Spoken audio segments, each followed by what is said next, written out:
So he's winning 2-1 over Pierce the junior from Sippy 23 seconds to go, and I think we could nope.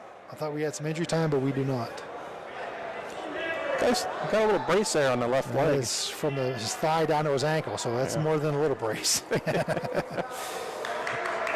So 23 seconds to go, and Pierce is on the bottom, so he does have a chance to score here. We have a caution on Welker on top.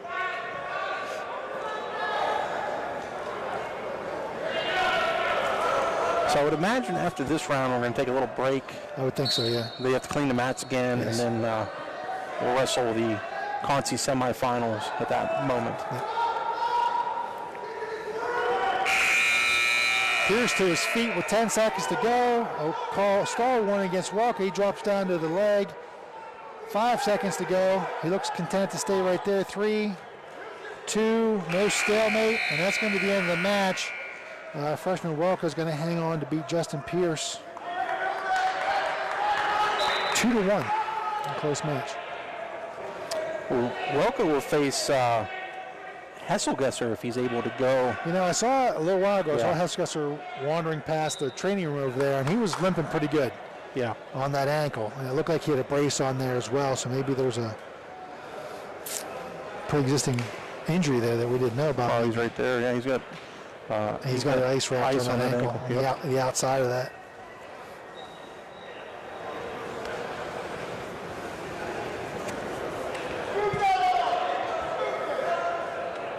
Well, we're here at 1:30 this afternoon.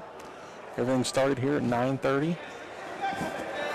4 hours in, it feels like a full day's already gone by. Yeah. It was pretty smooth, though. Oh, yeah. Yeah. We're going to go to mat number 3 here. Okay. That's Nisevich of Greenville. It's 285, right? Yeah. Taking on Tricoti of Hickory.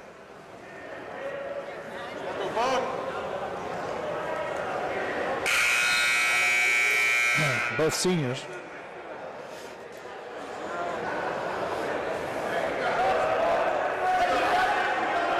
Wow, actually, we're going to go to mat number 1, Cole Toy. Cole Toy's up, okay. Results at 160. Cole now in the black singlet. Get a fresh start here.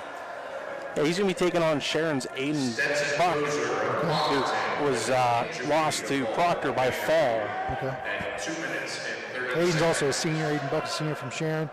Cole's got to get back on track. He knows that. He's been here before. It's not easy as a wrestler to lose those tight ones, but get him back on track. Major decision. Bout 87 at 160.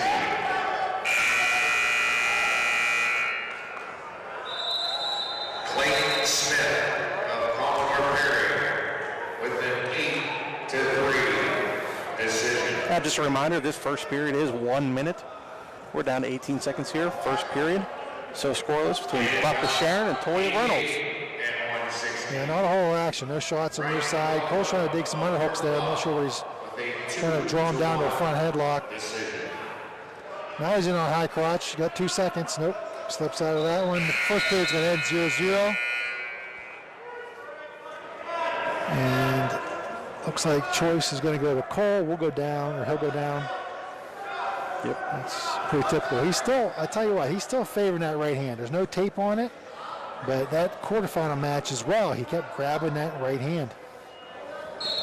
What did you see? Did he go out of bounds and kind of land on it funky? Yeah. Nice Peterson roll, though. Okay, now we're going to get some points here. 2 points. He's going to get some near fall. Nice little Peterson roll by Cole. He's got the full count. Wow. I'm not sure if the kid's not going to be pinned here real soon. I'd say he's got a... he's fighting off. We get to the head. Get to the head. Got the 3-point near fall. He jumps sides. Cole trying to scrape it over now. Nope, he lost the leg. Okay, and Buck's able to escape. Now we're at 5-1, a minute 25 to go in the second period. But we picked up those first points, which was always kind of nice. Yeah. Hopefully that breaks the ice for him a little bit because he's Yeah, a bit down. High crotch, he lifts him. Holy moly, Cole. I've seen that face before. Right to his back. Cole trips him. And there's the pin. I 158. I think Cole's back. I've seen that look on his face before. And after he got that Peterson roll, he kind of opened up there a little bit. Yeah. Nice double leg, put him right on his back. Your winner from Reynolds, Cole Toy. He's victorious in falling, 158.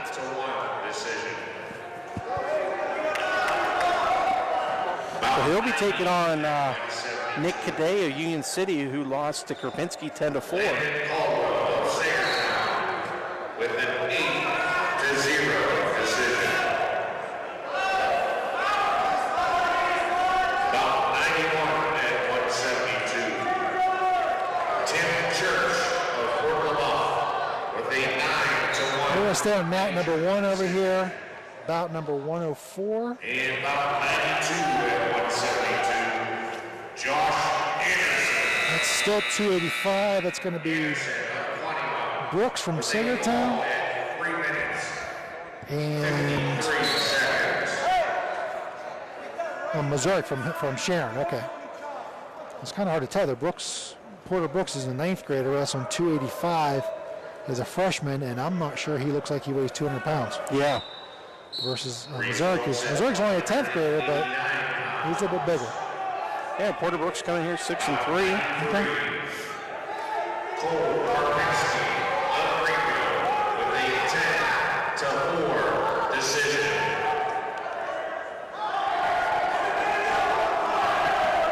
About 94 at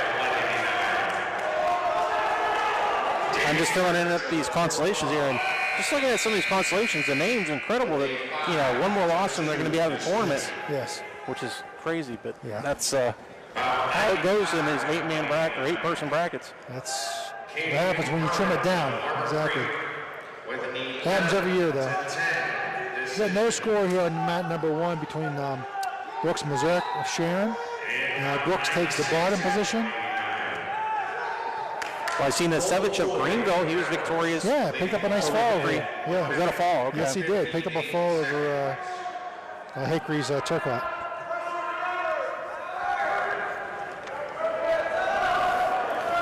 Mat number 1, still no score here. Berserk of Sharon is in control. Brooks is on the bottom. Brooks trying to clear his hips to get out, but he's giving up some weight.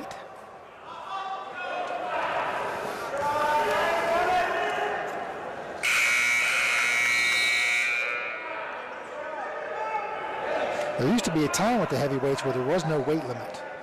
Yeah, the unlimited. Yeah, it was. There was. I think it kicked my junior years when it kicked in. My sophomore year, I wrestled a kid from Hickory that was. He weighed in just ahead of me at districts. Okay. And he weighed a 400 pounds more than I did. Ooh. I weighed in at 222. He weighed in at 322. It was at Edinburgh University. They had a big meat scale, and that dial started spinning. I'm like, oh my goodness. That's a big boy. Yeah. Still no points down here though. Porter Brooks from Sagertown is carrying a lot of weight there, but he's holding his zone. Missouri Sharon trying to break him down, trying to get to a cradle position, but he's not getting the head to the knee like he wants to.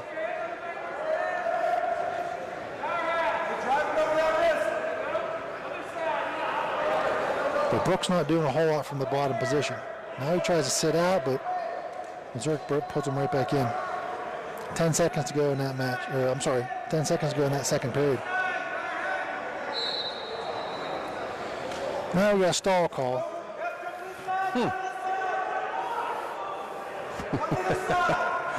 mounting of the stall. Oh, he's thinking there.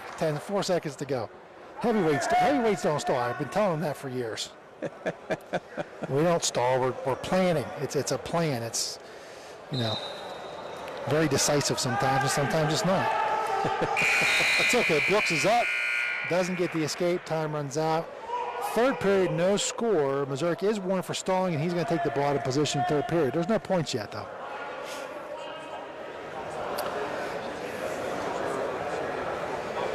Porter Brooks has given up 40 pounds easy. He's very tall, though. He's tall. That's true. You know, and he's that's not keeping him afraid. in this match. Yeah, he's sticking his nose in there.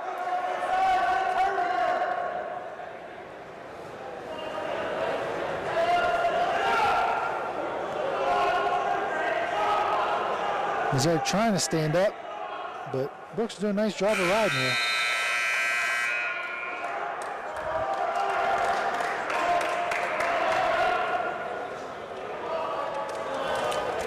So Matt 2. Yeah, it was Ahern. Okay. He won 4-0. Is that 4-0? Okay. Yeah. I was just filling out the other half, and so that's Ahern of Grove City, victorious over Sengel of Fort LaBeouf. Knocks one of LaBeouf's scores out there. He can't score any more points at least. Yeah. Missouri does get the escape. He's winning 1-0. About a minute to go. They're on their feet. He does have a stall warning. Brooks does not. Let's see if he takes advantage of that.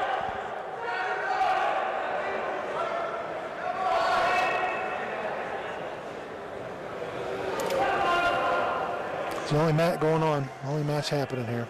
Well, I just Down got to an 45 update here. seconds. Okay. We'll give these updates on the new update, Okay. courtesy of Mike Lowers, my buddy. And fifth place, Greenville with 46 points. Fourth place, Cockerton, 47.5. Third place, Hickory, 74.5. Second place, Fort LaBeouf, 81. First place, Reynolds, 117. We got 6 in the finals, and Colcoy still coming through. So Yeah, we're the highest. Fort LaBeouf has 3 in the championship. Yeah. Hickory has 3. Cochrane has 2. Greenville has 2. you pick up a lot of points by getting guys in the final. I can't remember how the scoring used to be. You know, both teams get 10 points for each of your finalists, and then in the finals you get 3 Yeah. for first, or however it used to work. 4 additional points or something. Yeah. The match ends down 1-0. Missouri, he's victorious. Looks like he gave him a takedown. Yeah, Mountie gave him a takedown there. At the end, he ends up winning 3-0. So Sharon, sophomore heavyweight, still in the mix. About 100 and 215. All right. Well, we have the brackets updated on my end here. Let's take a we'll take a couple minute break. Okay. Let me check with Mike here real quick if we want to restart. Hold on one second. Do we want to restart the feed or not? Do we want to restart our feed? Yeah, I think so. Okay. What time is it? 1:43. And finals are what time? 3:30. Let's do it now. Well, Or if we keep going. have you stopped yet? I mean, we're at 4 I hours. stopped when we took our first break. Okay. Results at heavyweight, 285 pounds, about 101. Jordan Shell and Gerard with a fall at 3 minutes, 44 seconds. Probably about 11:45. Yeah, 11:45. About 102 at 285. We're at 2 hours. Rocco John Manello of Reynolds with a fall at 3 minutes and 2 seconds. And we'll restart right before finals. Okay. That sound good? About 103. All right, just a little update to everyone out there. We are going to stay live with the video. We do have to watch Facebook's timeout. They only allow about 4 hours of video before they time you out on a live stream. So we will keep it live here. We will get through the consolations, and then before the finals, we are going to restart where everybody at home will have to just refresh your page when Mike Mason comes back on live. So that's our plan. We're going to take an audio break here just to get a little drink and maybe a little bathroom break. So we'll be back here shortly here from Sharon.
Laughlin of Greenville. Okay, why don't we head down to mat number 1 there, Kevin, or is that mat number 3? Number 3, where the 5th place match is ongoing. We'll have Ruberger on top. Well, their singlets are very similar. Yeah, that's why I was got to keep it straight. Yeah, I noticed working hard to do that. Yeah, we'll blame your confusion in other areas for something else, but this time we can blame the singlet. So, Ruberger on top and from Charlottesville, he's just got to ride him out here as the Seneca wrestler trying to come out of the back door, and he is picking up near fall is Ruberger. Wow, big points. You don't ever want to give up back points in the ride out, but he is going to pick up at least 2, maybe 3 as the referee stops it for probably either blood or injury. No, he's going to go 4. So we got the 3-point near fall and the 1-point scream rule. So that's going to make it 7-3. That's a huge lead in the ride out of overtime as Ruberger just picks up a big move there, puts the boots in and just extends his opponent, Seneca. Logan Platts. Platts extends him out, and Platts must have hollered or asked for injury. And when you do that, for those of you that don't know at home, if you ask for injury time when you are on your back or in criteria, in other words, you're exposing your back, the referee has the right to award an extra point on top of whatever you earned. So if a person gets 3 points in this case, they get another point, a 4th point. So that takes it clear up to 7-3 as we're back underway in this match. This is for 5th place as Ruberger riding in that top position from Charlottesville.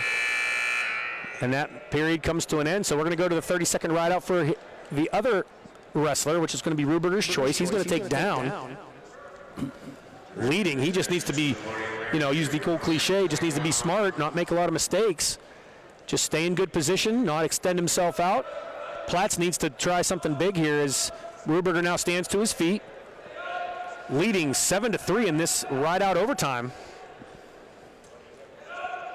Ruberger still in the bottom position. Platts trying to circle around behind Ruberger.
All right, here we are with our 3rd place match in 132 pounds. We're going to see Zane Grinnell from Commodore Perry against Cody Miller from Hickory.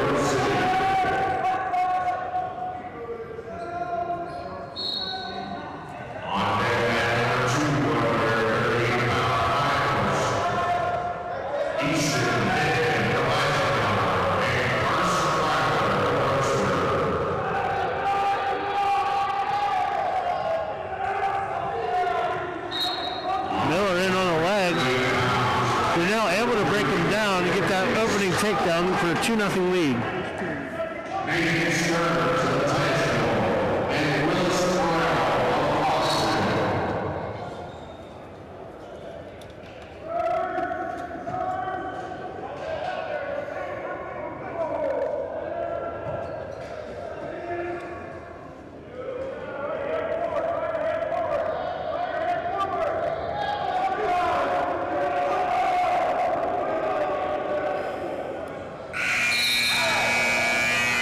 After 1 period, your score is Zane Grinnell 2.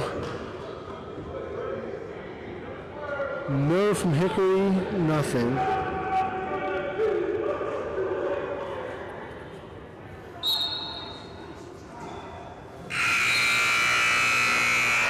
Miller deferred the coin toss, and Grinnell chose to keep them on their feet.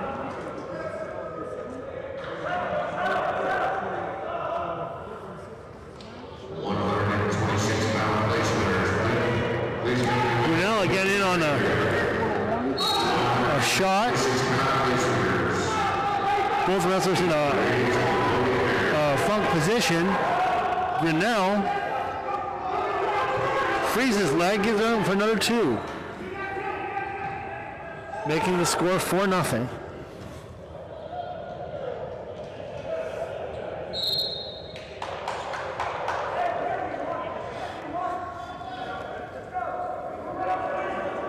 Wrestlers go out of bounds.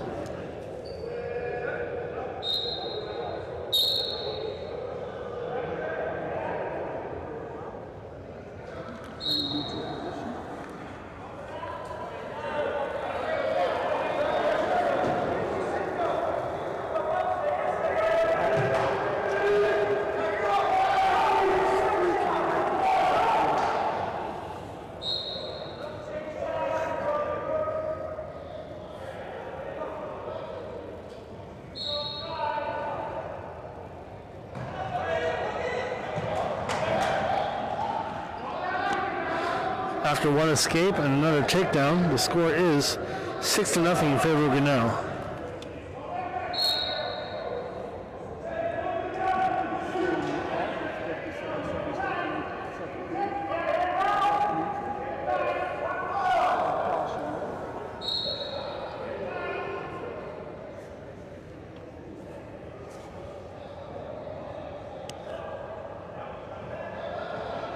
Grinnell now getting near fall points, and the winner with the fall. Your winner by fall, Zane Grinnell from Commodore Perry, taking 3rd place.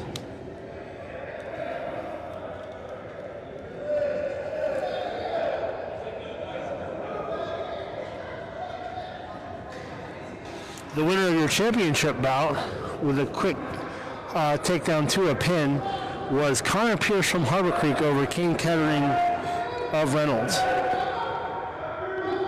So that's going to cement your top 4.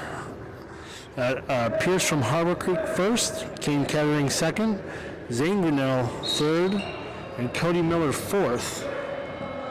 Those are your top 4 at 132 pounds. At this time, the 5th place match is going on between Colin Summers and Stephen Martinek from Colin Summers from Sharpsville and Stephen Martinek from Cockerton. With 2 minutes left to go in that match, Summers has a 7-1 lead.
In fifth place, from Sharpsville, Alex Gruber. In fourth place, from Cambridge Springs, Gunnar Gage. In third place, from Hickory, Connor Saylor. Look good in what was I consider to be a pretty tough weight class. From the PA Power Wrestling that does the rankings. At 138 in the championship finals, we will have Easton Hedman of Eisenhower. He is a senior, 13-2 on the season. He will be going up against senior Carson Filer of Mercer. Filer is 24-2 on the season. Hedman had a real good match with the sensational freshman from Grove City, Hunter Holman. Hedman beating Holman 4-2, and Filer in the semis a 3-1 decision over Ashton Armagost at Commodore Perry. So for third place it'll be Armagost and Holman, and fifth place we'll have Nate Stearns of Titusville and Willis Morrell of Cochranton. Okay, Dan. On deck mat number 2. A lot of local flavor here. We have a Mercer wrestler for the station. Of course, with the streaming service, people can be watching us from all over the world. So that's always a neat thing. But we try to keep an eye on the local Mercer County guys more than anything because of our station affiliation. And we have a Mercer wrestler along with a let's see, I think we have a Cochranton and then Eisenhower, Warren County. Yeah, right. I'm just thinking about the local guys. I gotcha. And you got Grove City and Commodore Perry for third and fourth. So we're underway here in the championship final with Filer. Filer looked very good in his semifinal match against Ashton Armagost from Commodore Perry, as he was able to take that senior down from Commodore Perry and win that match 3-1. And he's close to picking up a takedown right now here on Hedman. Hedman's looked good in this tournament as well, Dan. He wrestled a very, very good freshman from Grove City and Holman and beat him 3-2 in the semis. Now a wizard position trying to defend, but almost ready to give up that takedown is Hedman. Hedman with that whizzer. Wow, now he puts the leg in on Hedman. Filer close to picking up the takedown, is able to roll through that. Wow, it's just some good flurry there on the part of those two wrestlers, as Filer of Mercer is going to start them scoring off 2-0 in this championship 138-pound final. Okay, we had no score in the first period for the third place match between Armagost of Commodore Perry and Holman of Grove City. Likewise, no score in our fifth place match either between Stearns and Morrell. Filer with a power half position on Hedman, as we're down to 30 seconds to go in this first period. Filer just drops down on that single, brings it up to his feet, needs to bring him back down to the mat, does Filer. Filer grabs the far leg, now he circles, comes around, maintains control in top position. So good chain wrestling on the part of Filer there. 18 seconds remaining. 2-0. Carson Filer of Mercer, the senior, leading Easton Hedman of Eisenhower. Hedman stands to his feet. Filer just drops down on that double leg. Very smart for the senior. 9 seconds remaining of Eisenhower. Hedman stands to his feet. 138-pound championship final. You're listening to live wrestling action. District 10 AA. Just glad to be here, Dan. I keep saying it. Didn't think we'd be here. I think a lot of people were trying to be realistic, saying let's not expect to be here, but we made it. And unfortunately, we had a few victims to the COVID crisis that we were dealing with, but most kids have gotten here and they've been able to compete. So thank goodness for all that. We're working with radio because spectators not allowed. Absolutely, yeah. That's why we're trying to bring more of the streaming action to you consistently there, so we don't miss the championship action. And we almost missed Pierce, Dan, just so you know. The dump that he hit on Kane Kettering did get on video, so we can sigh some relief that we didn't make anybody from Harbor Creek angry at us. Second period begins here with Hedman in the top position. Filer just keeps standing to his feet. Both wrestlers very similar builds, very tall, long, lanky. Hedman now throws that crossbody right in on the right side, keeps breaking Filer to the mat. Referee stops it for potentially dangerous as his feet come off the ground. So we're going to get a restart here. 1:27 to go, second period. Championship final. Carson Filer of Mercer in the bottom position, leading 2-0. Second period ends, and Holman is up 2-0 over Armagost. Now cross-face bundle position, trying to trap the far elbow is Hedman. Hedman trying to bring the head of Filer to his knee to put that cradle on him, but Filer very wisely grabs and attacks that high hand, attacks the wrist. They get near the edge of the mat and they go out of bounds. 1 minute remaining, second period, 2-0. Carson Filer leading from Mercer.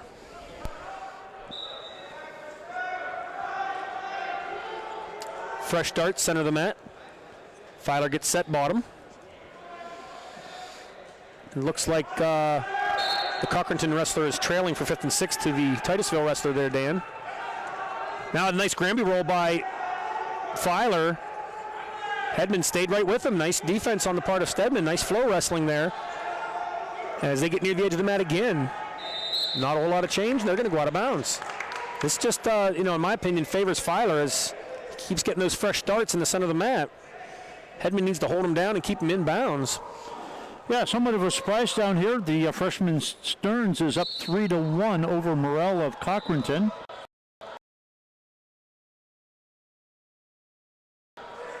For that 5th place. Off the whistle, championship match here.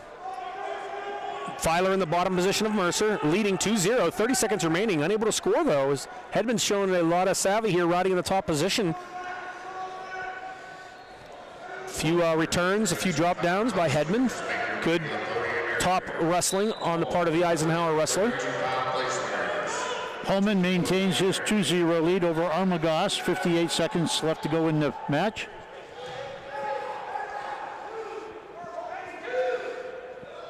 Seven seconds remaining in this second period. Looks like Hedman's nice job of riding in this second period as he's not going to allow any points for Filer. Now it's going to be, it looks like it's going to be Mercer. No, it's going to be Eisenhower's choice. He's going to take the bottom position is Easton Hedman.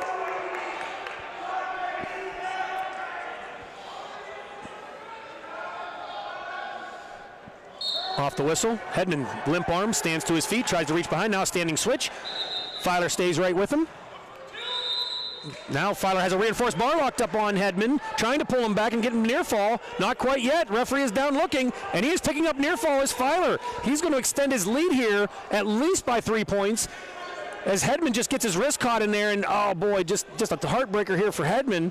Has wrestled a great match, but good reinforced bar tilt by Filer. Those long arms, you almost have to assume that's something you're going to learn when you're as tall as Filer is. He has a crossbody ride and now leading 5-0 over Hedman as they get near the edge of the mat. 1:21 to go, third period, 138-pound championship final. Kevin, I had the wrong leg bands. It was actually Armagost up 2-0. I apologize for that, but Holman did get a reversal. It is tied now, 2-2. Toward the end of the third period. Out, reach back,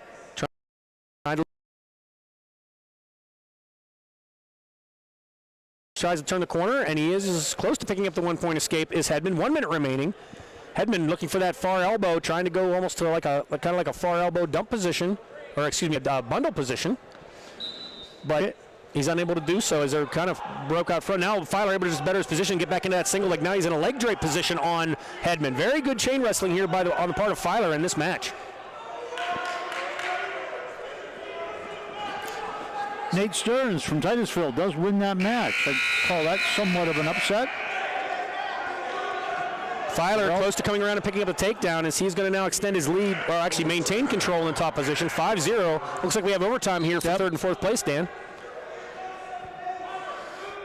Filer riding in the top left position, leading 5-0 championship match. Armagost of Commodore Perry and Holman of Grove City, third and fourth place match. Overtime.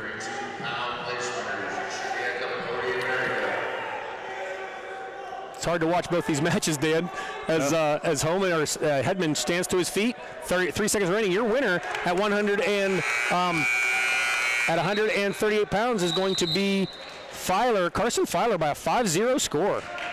Okay, we are in overtime once again on mat number 1. That was the third place match between Armagost Commodore Perry, Holman of Grove City.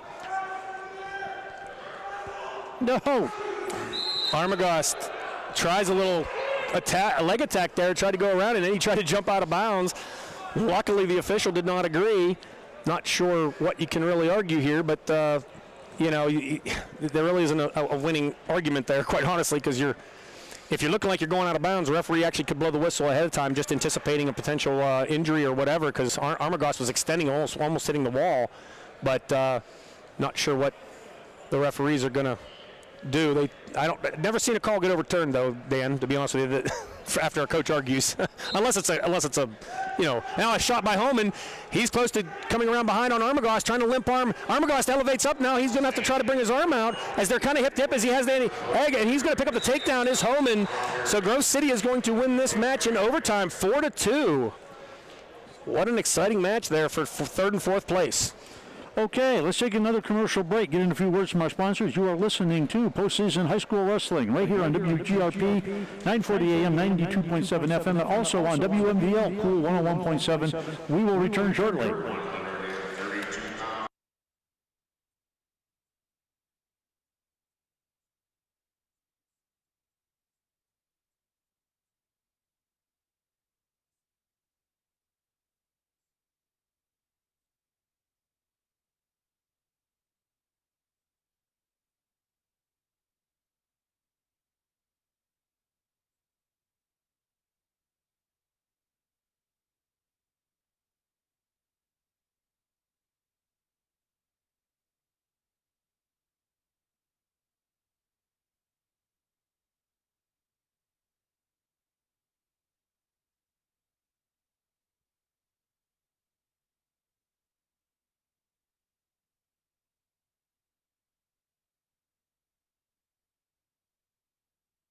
Mat number 1, 152 pounds.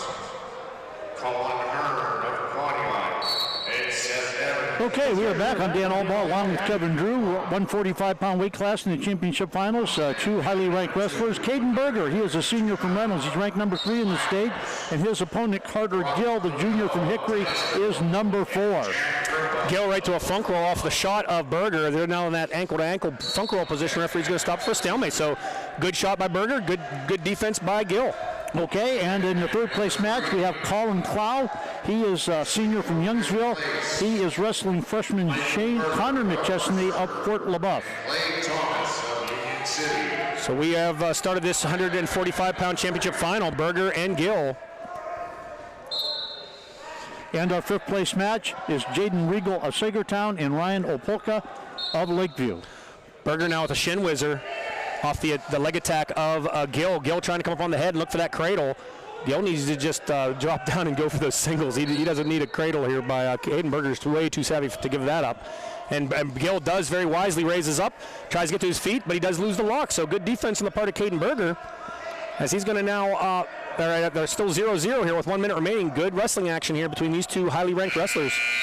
Gill of Hickory and Caden Berger of Reynolds. Kind of a half a shot outside sweep single by Berger. Berger now where he wants to be in that dump position underneath Gill. Gill pulls out of that. Berger hits a reshot. They get near the edge of the mat. 42 seconds remaining. Third place match, we had the first period in scoreless. Second period starts with McChesney down. Berger a straight on shot. Comes up, tries to club the head. 28 seconds remaining. He's trying to work the head.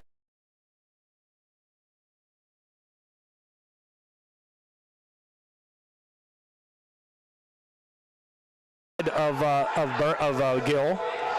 Gill repays the love. Now a high crotch shot, leg drape, double drape single here by Berger. He has his head tucked in there though. Gill trying to just lock in the crotch and lock in the legs as the period comes to an end. So the best opportunity to score was right there, but the period comes to an end. Gill is going to be, or I guess not choice to Gill, it's going to be choice to Berger. Berger's going to take the bottom position. 0-0 the score here. Jaden Regal in the fifth place match. Regal of Sagertown is up 4-0. Minute 15 left to go in the second period. And Connor McChesney up 1-0 in the third place match over Clow of Youngsville. But Cloud gets a takedown. He's up 2-1. Okay, second period underway. Berger in the bottom position trailing. Switch. Berger. Now they're kind of in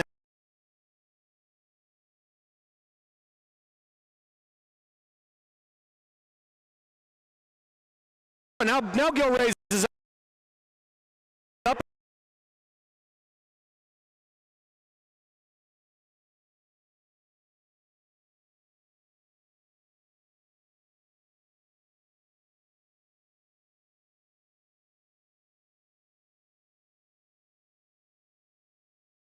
He's close to pressuring into Berger. Berger trying to stay on that wrist, and he's going to pick up the reversal here very quickly if he can. Berger really not showing chaos control though, as the foot of Gill, and now the referee does award the reversal to Berger, as now Gill's going to let that go and try to work off the bottom. 2-0 trailing now.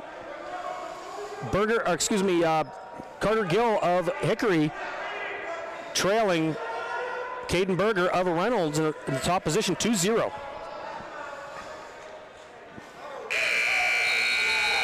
This is one of Caden Berger's strong everywhere, but very, very good at those trap arm tilts and wrist rides is Caden Berger. Now, Granby attempt by Gill. A little bit risky when you're riding a claw. You got to be careful on those Granbys.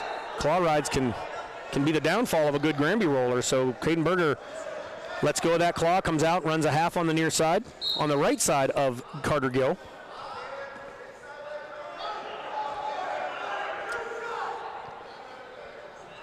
As he pulls him back, kind of a weird position there.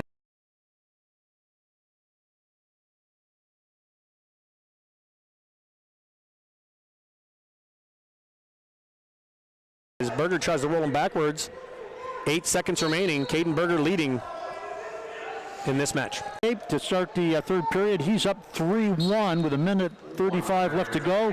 Jaden Regal of Sagertown in the fifth place match, winning big. He's 11-0 and he's got Opolka on his back.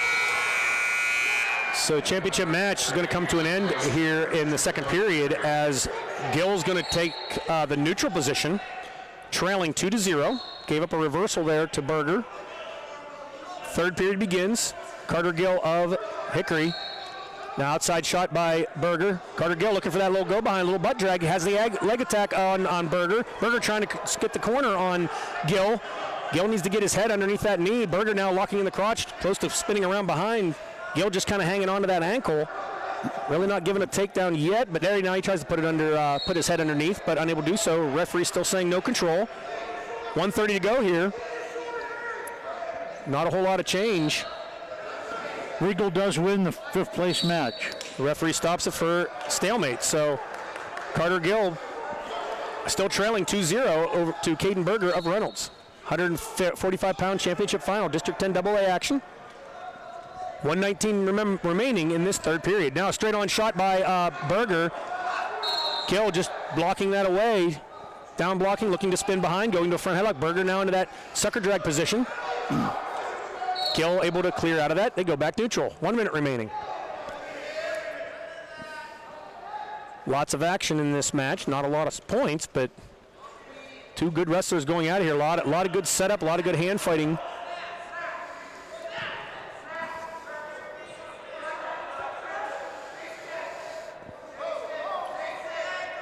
.45 seconds remaining, second period. Caden Berger again of Reynolds, championship final, leading 2-0. Doing a nice job of his head clubs here on Gill. Gill's going to need to start setting up some better offense. Just straight on shot by Berger, but really too far away to do much. We're down to 25 seconds remaining. Carter Gill really unable to mount any kind of an offense here because Berger is just being so active. Now a shot from Gill. 15 seconds remaining. Berger able to fend that off. Now just a straight on shot from Berger. Now there's a double leg by Gill. He's close to coming around and picking up a takedown, and he's going to drive his opponent off the mat, and the referee says no takedown. Wow, Carter Gill, just a big mistake as he drives his opponent off the mat. Oh, he had a deep double. He's around the hips of Berger.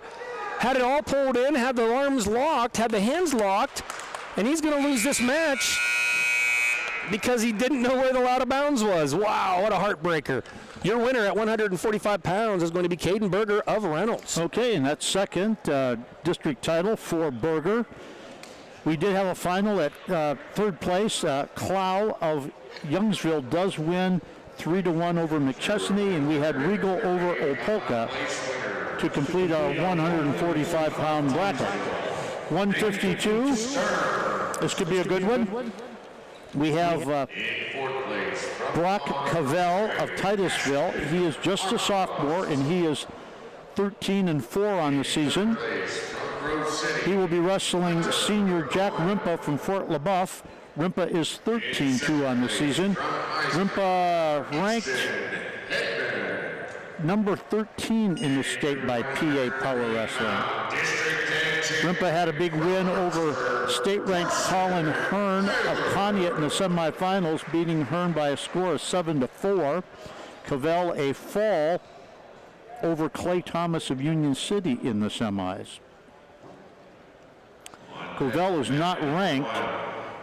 Only two ranked wrestlers in this weight class, Rimpa and Hearn. Our third place match at 152 will be Hearn against Seth Evans, the senior from Sharon. And our fifth place match will be Michael Berger of Mercer and Thomas of Union City. Number 2, 160-pound finals.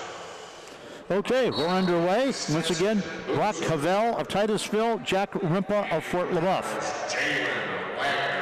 Cavell, much the taller of the two. Rimpa, obviously a little thicker.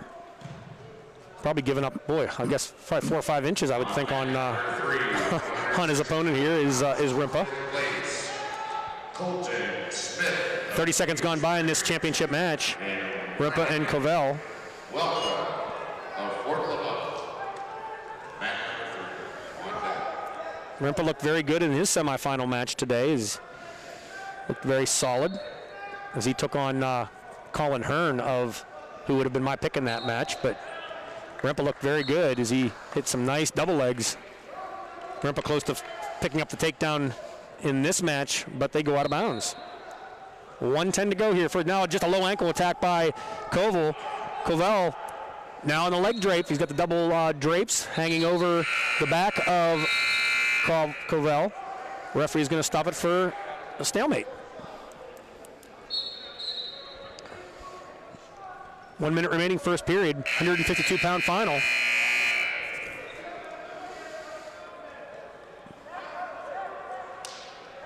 Cavell again with straight on double. Rimpa just sliding away, laces down. He's trying to defend the knee attack by the knees driving into Rimpa. Now he has Cavell broken down to his belly. Cavell just continuing to drive in. Relentless here. They're near the edge of the mat. One guy's out, one guy's in. And they're going to whistle them out of bounds. So fresh start, center of the mat, 30 seconds remaining, 0-0 your score here. 152-pound final between Rimpa and Cavell. Looks like we have a little blood time. Not sure who it's on. On our fifth place match, Thomas of Union City up 6-2 over Berger of Mercer. And we have no score in our third place match between Hearn and Evans. No, take that back. Hearn up now 2-0.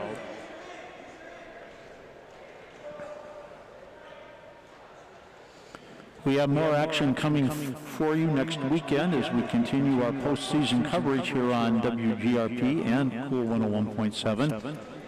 Don't have the details yet of when the schedule of sessions will be, but it will be a one-day tournament. You know, in the past, districts and regionals, two-day tournament.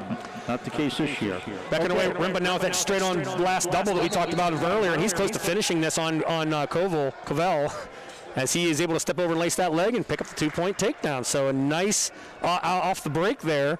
You always got to watch out for that. The savvy wrestlers know they've got a little bit of energy burst there, a little time to recover. So let's hit a straight shot, and Rimpa just able to get in there deep and finish that takedown. So with less than 20 seconds in that first period, he's going to take a 2-0 lead. And I don't know how many wrestlers we have listening out there, or maybe even coaches, but Little things make the biggest difference in the biggest matches, and that's an example. You can't relax on the edge of the mat, give up points. You certainly can't. You don't want to give up takedowns or any points near the end of periods. There's just a natural letdown there, and got to make sure your kids know that. Rimpa's going to take the bottom position off the whistle. Tries to stand to his feet. Good elbow, tight waist and chop by Covell. Covell, the sophomore, taking on Rimpa, the senior. Rimpa stands to his feet, tries to turn into Covell, and Covell drags him out of bounds. So nice top riding here on the part of Covell. Hearn up now 5-0 over Evans, and Thomas up 6-2 over Berger in the 5th place match. Off the whistle, 4-point quad pod stand by Rimpa. Rimpa stands to his feet, tries to come right around. He's in on a double leg, close to getting a reversal, but no points have been scored yet as Covell just locking in the legs. Rimpa needs to step over and lace that leg up. He's got both legs tied up, but no points have been awarded yet because he went right into a double leg, and he's going to pick up the reversal as he's able to lace that leg. Is Rimpa of Fort LaBeouf, and he's going to extend his lead now 4-0 over Brock Covell of Titusville.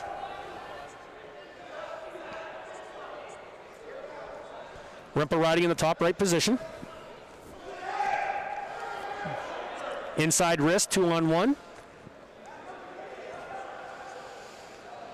Dan, I apologize if you said earlier, does Rimpa have a state ranking, or is Yes, yeah. Where's he at? Well, he's been as high as 9. For some reason, he went to 13 after winning sections. Okay. Well, that's how it works, Well, isn't it? well, there might have been some wrestlers who, dropped a weight class. Rimpa just drives his opponent out of bounds, and referee issues a stall warning on Rimpa. I do like that. I got to get used to that. I keep forgetting that what would have been maybe a controversial fleeing the mat call, the referee has the prerogative to call that a stalling warning instead. So instead of it costing a point. Now a low ankle shot by Covell. Rimpa able to slide away and defend that with blocking inside the thigh. So he's sliding away. Covell just relentless here as he keeps driving in with those legs. A little butt drag go behind by Rimpa would neutralize that pretty quick, but 23 seconds remaining second period. Rimpa leading Fort LaBeouf 4-1 over Covell of Titusville. There was a stall warning issued against Rimpa for that, pushing his opponent out of bounds. So the second period is going to come to an end. 4-1. Rimpa, a very dominating 4-1 score right now.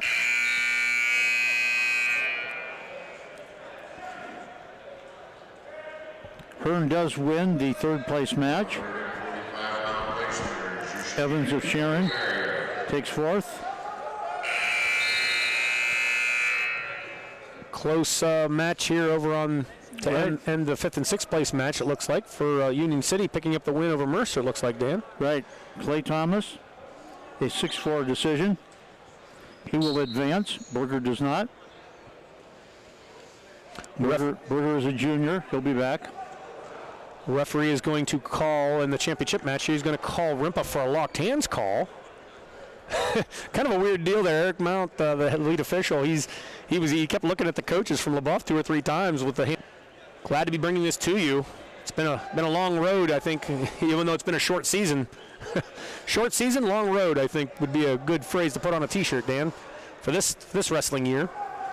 Now there's that little butt drag we were talking about as he's close to coming around behind Covell, and now he hits a shot, does Rimpa, close to changing off and taking out the takedown. So very nice adaptation there as Rimpa was really not doing much with lateral defense there up until that point, and as soon as Covell took that straight shot again, Rimpa able to just do a quick little back elbow block and was able to go behind and finish with a single leg takedown, a double leg takedown actually. 6-3 now your score. Rimpa leading Covell of Titusville. Rimpa of Fort LaBeouf 6-3. 36 seconds remaining. Now a little standing switch, and he's close to coming around. He's going to at least get 1, if not 2, and he does. He picks up the 1-point escape. 30 seconds, a lot of wrestling to go here, folks. 6-4. Rimpa leading Fort LaBeouf leading Titusville. We're neutral, 6-4. Rimpa of Fort LaBeouf leading. Trying to maintain good position in the center of the mat. Covell, the taller of the two, 20 seconds remaining, hasn't attempted a shot yet. Now there's the one low ankle pick. Rimpa just goes to a wrist tie position. They back to their feet now, just a straight on shot again by Covell. 11 seconds remaining.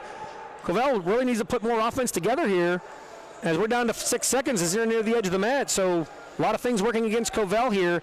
Kind of a half a shot again, and the match is going to come to an end. Your winner at 152 pounds by a 6-4 decision is going to be Jack Rimpa of Fort LaBeouf. Okay, let's use this occasion to take another quick commercial break. You are listening to postseason high school wrestling, Pennsylvania style, right here on WGRP 92.7 FM, 940 AM, also on WMVL, Cool 101.7 FM, online, WGRPradio.com, and we are video streaming on WGRP's Facebook page. We'll be right back with more wrestling action after a few words from our sponsors.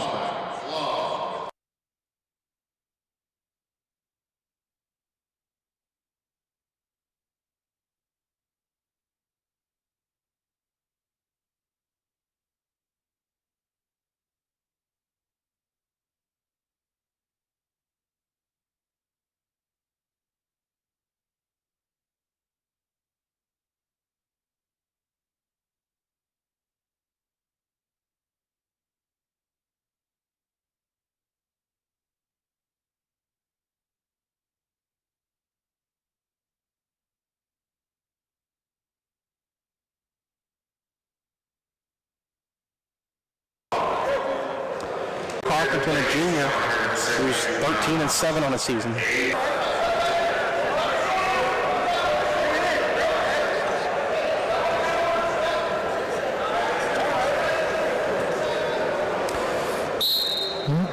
Boozer with a shot. Jalen stands him right up. Gets into both arms. Okay, the action continues here. Boozer coming to the finals by an injury default to Mason Hesselgesser and Mercer. Wagner was victorious 16-4 over Colton Smith of Cambridge Springs. We don't have any third, fourth, or fifth and sixth matches here. Just as we're speaking, Jalen tosses Boozer to his back. Stetson Boozer He's going to get 5 there, and we can't finish up. Does get 3 though. Just as I was looking down at the book, I just saw feet flying right at me. Jalen tossing to his back, so he's up 5-0 with 53 seconds to go in the first period. And there's a nice lateral He just drop didn't have by it Jalen tight enough to lock him Wagner off. as Boozer just drives in and looks makes like, that big mistake. And he's going to get through his back. Boozer trying to fight off. Looks like he's going to be able to get to his belly. So Jalen Wagner is going to start this match off leading 5-0. Has a little bit of fireworks.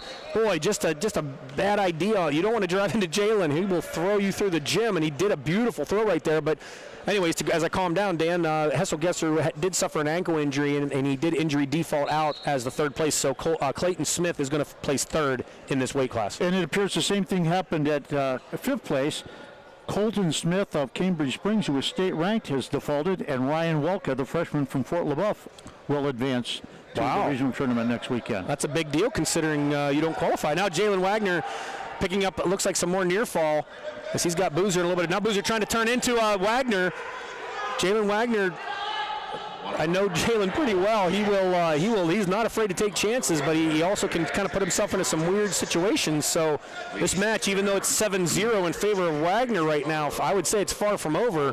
Stetson Boozer, very talented wrestler in his own right. 10 seconds remaining in this first period. Again, Jalen Wagner of Reynolds leading 7-0 off of a lateral drop. Beautiful throw for 5 points. And he's going to pick up 2 more near fall from Boozer with a crossbody ride in. We're going to head into the second period. I would expect to see some fireworks here.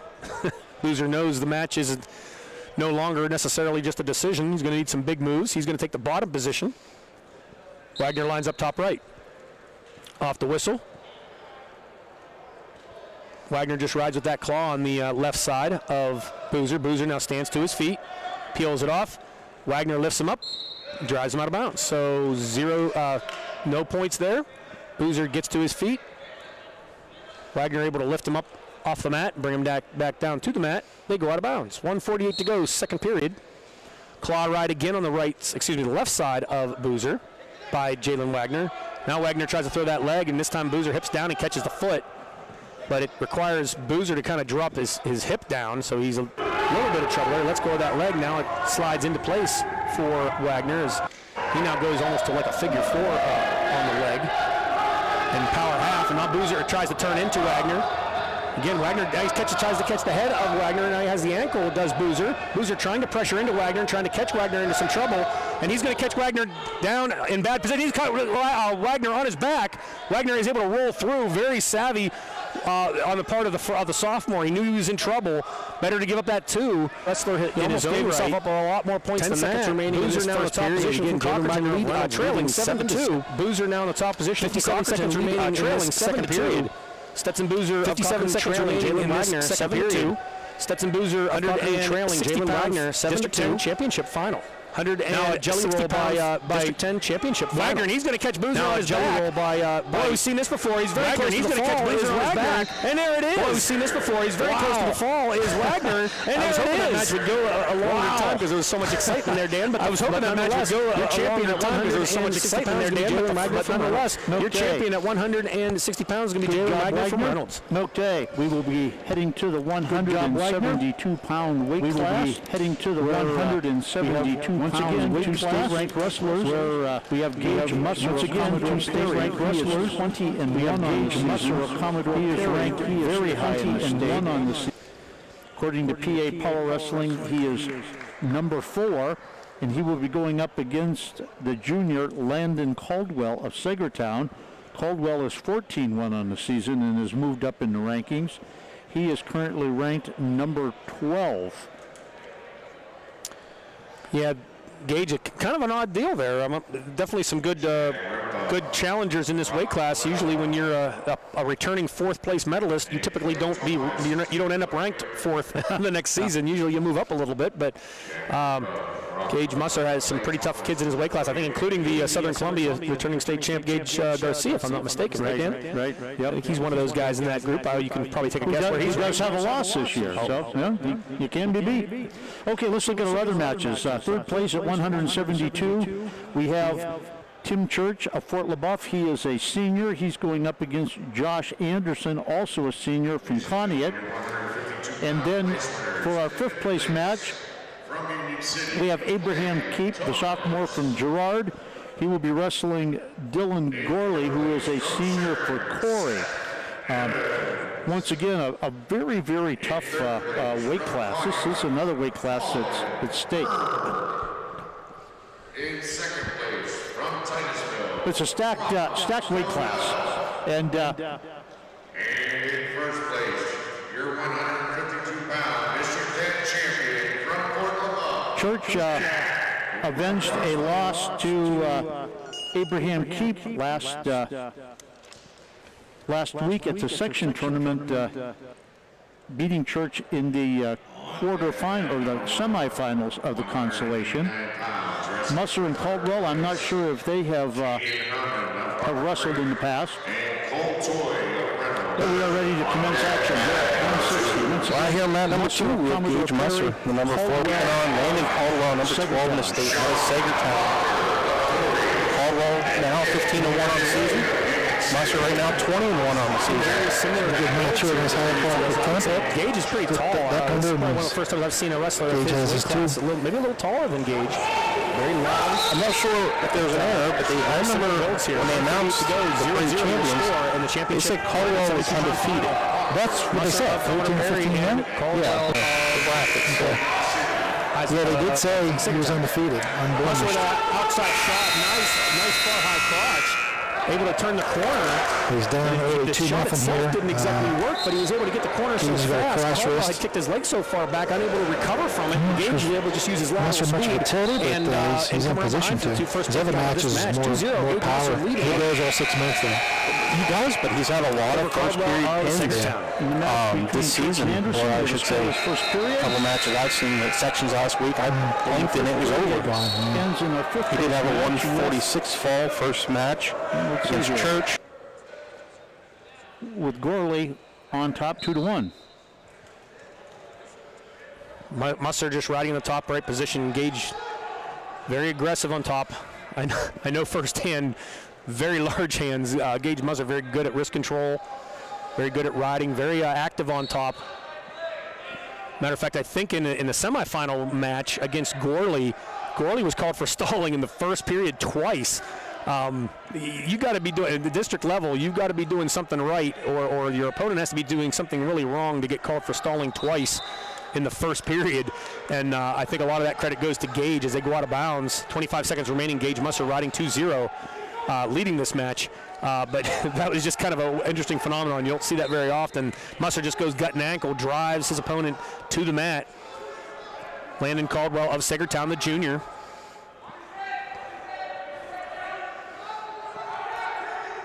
.13 seconds remaining, first period. Musser just all kinds of pressure with that 2-on-1. You know, that's one of my favorite positions. Just almost impossible to defend once you're in that position. And Gage so active, moving left to right, side to side. Caldwell just really can't do much to defend that. So the period's going to come to an end. Gage Musser leading 2-0. Okay, in the third place match, Church scores first. He's up 2-0, 39 seconds left to go in the second period. Gorley of Corey remains up 2-1 in our fifth place match. Back underway, second period. Wrestlers are neutral. Musser with a underhook on the left side of Caldwell. Caldwell just attacking the hands and the wrists of Gage Musser of Commodore Perry. 1:35 to go, second period. Outside shot by Caldwell, reshot by Musser. In on the single, gets near the edge of the mat. He needs to pull that in the center, pull him back to the center, and finish this position in a high single leg.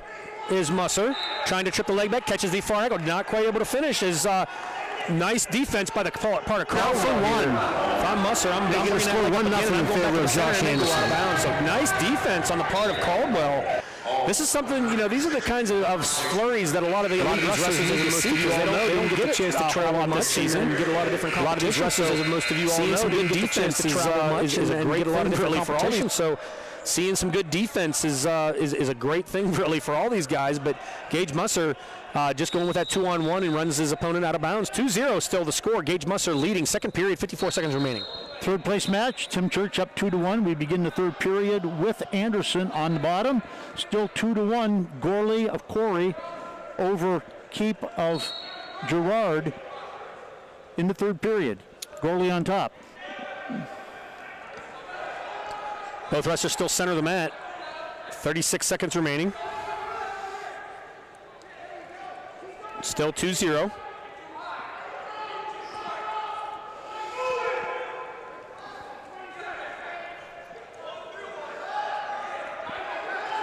Straight on head club shot by Gage Musser of Commodore Perry. Now Gage goes at 2-on-1, tries to attack the right elbow of Caldwell. Caldwell just gives ground and backs away, tries to push back in as they get near the edge of the mat, and they go out of bounds. 6 seconds remaining, second period.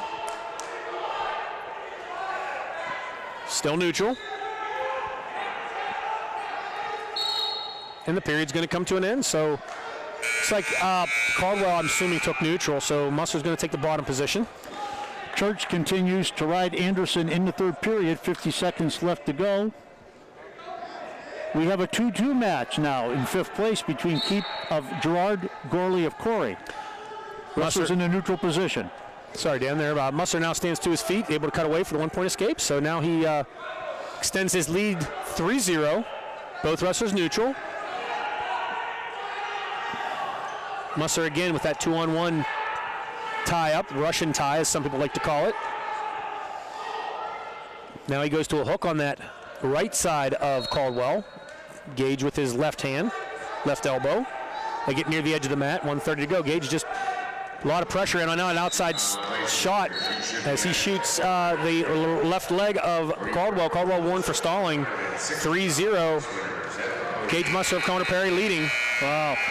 Great flurry by Anderson at the very end, but he could not escape. And Josh Anderson and Connie at Lake will lose to Church of Fort LaBeouf by a 2-1 score. Musser with that shot and able to go behind for a 2-point takedown. So Gage Musser of Commodore Perry extends his lead 5-0. The championship final, 172 pounds.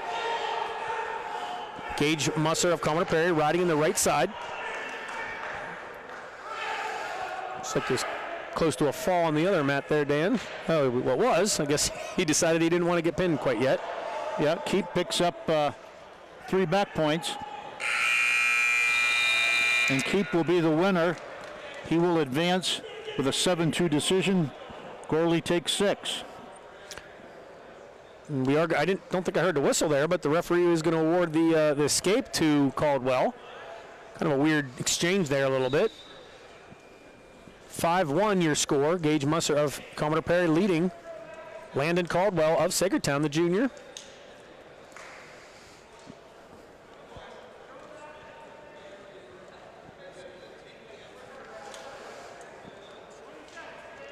Not a whole lot of action here. Caldwell needs to be pressing, but he's not doing so. Now a little half a shrug by Caldwell.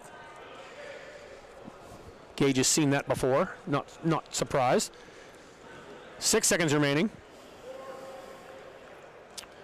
So your champion at 172 pounds by a 5-1 decision is going to be Gage Musser of Commodore Perry. Well, congratulations to him, Landon Caldwell. He did not get embarrassed by the returning state place winner Musser. Okay, we're going to be moving on to 189. You know, Kevin, I've been thinking, we did get some team scores. Did you ever mention those at all? I do not think we did, Dan. Okay. Heading into the finals, I'll just give you the top 5 real quick. Heading into the championship finals, before these matches occurred, Reynolds was in the lead with 124 team points. In second place was Fort LaBeouf with 100 team points. Hickory was in third with 91.5, and Conneaut rounds out the top 5 with 63 team points. So I don't know if Fort LaBeouf was able to catch Reynolds, but looks like it might be another district championship for the Reynolds Raiders. Okay, 189 pounds in the championship finals for Greenville is junior Cole Karpinski. He is 21-0 in the season. Karpinski is ranked number 7 in the state. He's going up against, maybe along with Connor Pierce, my choice for MVPs of this tournament thus far. Church is just a sophomore. He is 13-2 on the season. Had the big win over highly ranked Hull Toy in the opening round. So Karpinski and Church going at it here in the championship finals at 189. Yeah, again, this is another weight class we talked about that another weight class that we looked to be what I thought was kind of a three-man race here, Dan, or maybe a 4-man, but it's actually turned out to be probably a 5 or a 6-man deep weight class here as we are underway in this championship match between Karpinski and Church. Now an nice outside shot by Karpinski, a low ankle shin whizzer by Church on the right leg. Karpinski now just drives in and he's close to putting Church to his back as he throws a half right as he's driving off that single leg, and he's close to turning Church, but as they're right near the edge of the mat, I don't think he's going to be able to do it. Cole Karpinski hits a nice double leg a nice takedown off that claw, off the single leg, able to raise it up and get that takedown. 2-0, Cole Karpinski of Greenville leading.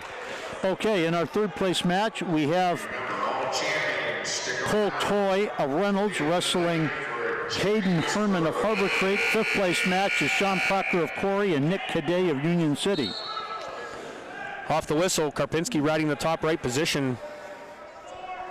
You know, Dan, I don't want to speculate too much, but I do know, watching some of these wrestlers, we talk about this being a battle of attrition, and even though these tournaments are only one day, they do take a toll, and I do think it's going to be interesting to see what happens with that super regional as we move down the road here, because I've watched a couple of these weight classes and we've watched some injuries that occur, and so, you know, as much as the talent is a big deal, you know, if you always to really break it down and put my coaching hat on, defense and staying healthy are probably your two biggest challenges when you get to this level. Everybody's good at this point.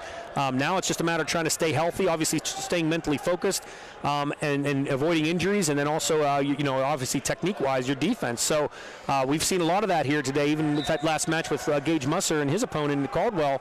Caldwell showing some good defense, and Gage Musser, the clear favorite in that match, really had to change up some of the things he was doing to finish. It wasn't as easy as it was with maybe lesser opponents. So definitely a big challenge here as we're watching some of these guys move through this tournament. Karpinski just riding in that top right position, not a whole lot of change, leading 2-0 going into the second period. Okay, the Toy and Herman match are 0-0 with Toy on top in the second. And our other match, we have Cadet up 6-1 over Proctor. Karpinski stands to his feet. He is going to draw a 1-point escape and a locked hands call from Church. So he's going to extend his lead 4-0. Cole Karpinski of Greenville looking very dominant here in the at the midway point of this 189-pound weight class.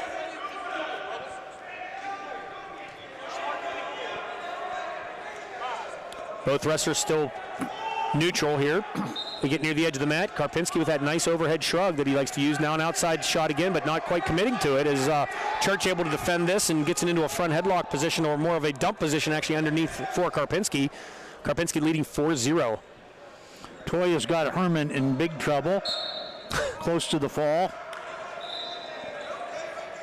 And there it is. Cole Toy will be our third place winner. Back underway, championship 180-pound final.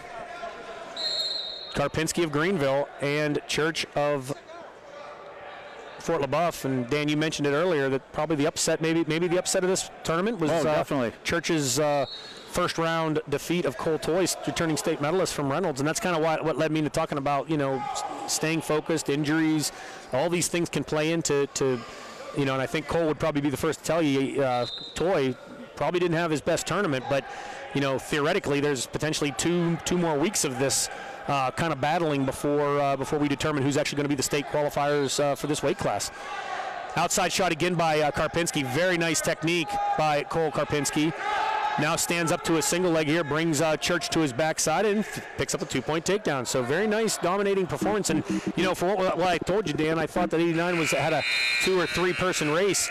The last couple of weeks, I've been very impressed, and Cole Karpinski's actually kind of separated himself, I think, a little bit in this weight class from everybody else. So again, next week's a new week, but interesting. He's definitely hitting a stride here. I think he's kind of in a rhythm based on what I've seen of him, and I've seen quite a bit of him here in the last 2 or 3 weeks. Well, I remember his brother Mason kind of did the same thing as junior year. Really took off and kind of separated himself from the crowd, so to speak. That's right. Forgot about that. Yeah. He's and that's what in a lot of this. It's hard not to be a coach when I'm here watching, because I just keep thinking, as much as you get to this point of the season, it's as much about coaching the mental part of this sport right now. You really aren't going to teach a whole lot of new techniques to anybody. You're not going to teach a lot of new moves. And I remember Coach Roger King and I used to always tell our kids, number one, be focused, do the little things in the big matches, and then second of all, and probably most important, have fun and just let it fly. And whatever happens, you live with it. You don't want to live with regret. And it's nice to see some wrestlers wrestle tight in the pressure, and some just wrestle better. And Cole Karpinski just seems to be kind of hitting that stride. As we mentioned, he's leading 6-0 in this match. Now Church with just a straight-on shot. Karpinski just down blocks, really just totally stonewalling the leg attack of Church. Church now tries to go double unders, and Karpinski just backs himself out of bounds. So very, I don't know, what do you say, yeoman-like? I don't know what. Now it's that same outside shot again. Karpinski just easy as Church kind of stepping heavy with that right leg. Now Karpinski stands up to his feet, tries to catch the other ankle, and he's going to do so and pick up another 2-point takedown. So if I'm not mistaken, I think this is an 8-0 lead on 4 takedowns by Cole Karpinski. So just a very good dominating performance by Cole Karpinski in this championship final. 50 seconds remaining, third period. 189-pound championship. We got 2 more matches to go here, ladies and gentlemen. We appreciate you being here to enjoy the action with us. In a way, we wish you were here, Dan, but in a way, I think we don't. we like not having people behind us screaming sometimes, but we do miss not having a full gym ultimately for these kids, because I'm sure they miss it too.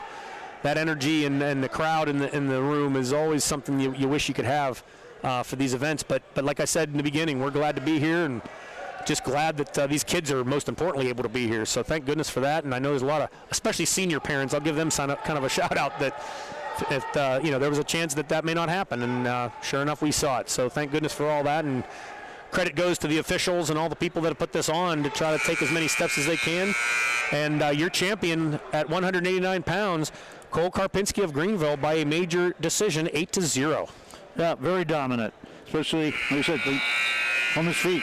Okay, and we also have a final down on mat number 3 for 5th place, Nick Cadet of Union City. He will be advancing. He wins 11-7. Sean Proctor was ranked in the state, will not be moving on. And we move to the 215-pound weight class. This should be another great match. This is a matchup from last weekend at the Region 3 tournament in Sagertown. We have Hayden Linkerhoff of Corey. He is a junior, 11-1 on the season. He's going up against returning state place winner, Cale Black of Eisenhower. Black is 21-1 on the season. Black's only loss coming to Linkerhoff last week. So, yeah, and I was pretty impressed with this weight class as well. A lot of good talented wrestlers. Dan and I, you mentioned 3rd and 4th, Isaac DeVault and Tursky. Yeah, both of them are state ranked. Yeah, and if I'm not mistaken, I think this might be their 3rd meeting this year. I know they traded 1-1 for sure. DeVault winning the match in the dual meet, and then Tursky winning last week at sections and upsetting the top-seeded DeVault. So see how that goes in that matchup. But we are underway in this championship 215-pound match between Black and Linkerhoff. Linkerhoff probably the favorite in this match. Dan, is that what you predict? Well, they're ranked basically, right with each other in the state. Linkerhoff, the taller of the two. Linkerhoff is ranked number 5. Black ranked number 6. But Black has been ranked higher all year long, based by virtue that he's a state place winner. And just a straight shot and a roll through, a nice gator roll. Wow, I haven't seen that for a long time by Black. Now Linkerhoff just dropping down to that single leg. Now he's trying to change off to the double, but unable to do so as Black just attacks the ankles. I don't know if my good old friend Doug Chess, if you're listening out there, your son would be proud. The old elephant roll, the first one I've seen in a long time, as he rolls Linkerhoff through. Linkerhoff loses that tight single leg attack that he had. So good defense on the part of Cale Black. 3rd place match, first period ends scoreless between Tursky and DeVault. 5th place match, we have Pelosi. Go ahead, Kevin. Call the action. Yeah, I know. I was just going to say, Cale Black, that's the second time he's done this. He's almost ready to go up a takedown here as Cale Black. He did this against DeVault in the semis, where he looks away and starts messing with his headgear, and Linkerhoff just hit a double leg attack on him. It's a wonder. I can't believe Linkerhoff hasn't scored here yet, because Cale Black just kind of loses focus. Now he's got a single leg, and he's going to whistle him out of bounds. So Linkerhoff, boy, missed an opportunity there. And Black just has got to stay focused. Almost gave up a takedown. 0-0 the score in the first period here. Championship 215 final. Now just a straight-on shot by Black. Linkerhoff, the more active of the two. He's got the head in the hole, trying to come around behind. He's got Black broke down to his hip. Now he just needs to spin behind. I don't know why he's not spinning. He's sitting on his hip. Spin. There you go. Wow. It's like, he's just sitting there. Was waiting for him to spin behind. And quick, easy takedown with 10 seconds remaining. Linkerhoff now allows him to escape. Boy, just a couple of mental mistakes here, I think, on the part of both these wrestlers. Linkerhoff gets the takedown, but then he allows, with 10 seconds left, he allows Black to get to his feet. 3 seconds left to let him out. That's a coach killer right there. Okay, we have a final down on mat 5. We have Tony Pelosi winning over Dylan Aaron of Grove City. Second period starts here at the championship match, 215 pounds. Referee calls a stalemate. So we are neutral. Cale Black, the junior, Linkerhoff, the junior. Both wrestlers still neutral. Kind of a half outside shot, and then a reshot by Linkerhoff. Linkerhoff needs to catch that other ankle. He catches the second ankle, he's got it, but he doesn't do it. Oh my goodness! All he needs to do is grab that second ankle, Dan, and he'd have another takedown. But he doesn't. Now he finally starts to reach across. Boy, that couple times. Oh my goodness! Just missed opportunities by Linkerhoff here. Cale Black he's dodging bullets left and right here. Linkerhoff, the aggressor, actually looks to be the better conditioned wrestler here so far. We're still neutral. Linkerhoff, boy, now just a straight-on shot by Black. Now he has a single leg. Head inside single does Black. Black trying to get to that drape position. Linkerhoff just trying to fight that lock. And he's able to break it away. Black just lets loose, and they come back to their feet. Now just a straight shot again by Linkerhoff. Linkerhoff tries to change the double, unable to do so. Now Black just tries to fall back. Now he does a crackdown on Black. Now he's close to pick up the takedown. Is Black. Black's going to get himself into some trouble now as he's going to end up on his back. Linkerhoff now catches the elbow, and he is on his back. The referee is down counting. He's got Black in all kinds of trouble, but not very tight unless he can get a cradle lock or a bundle. He does have the elbow, trying to catch the head. He is going to get some near fall. Linkerhoff is, of Corey. Boy, Black looking very sloppy for a returning state place winner. Well, we talk about getting on a roll, and maybe he's rolling downhill, Dan, Yeah. instead of rolling uphill. Is Black. He is going to pick up the near fall. So now your score is, if you do a little reset, 23 seconds remaining. Linkerhoff in the top position of Corey, leading 7-1 over Black of Eisenhower. Black the junior, actually both juniors here. Power half by Linkerhoff. I've made the comment on a couple occasions that Linkerhoff is probably the best wrestler in this tournament that has never been to states. His freshman and senior year, he was one win away both years. Well, he again, you can't let down here, obviously, but you're right, Dan. He's looked very, very good here, and like you said, even in years past. But just missing some opportunities, just the little things like that. Okay, Trevor Tursky gets a takedown right at the very tail end of the second period, and he's up 3-0 over Isaac Duvall of Lakeview.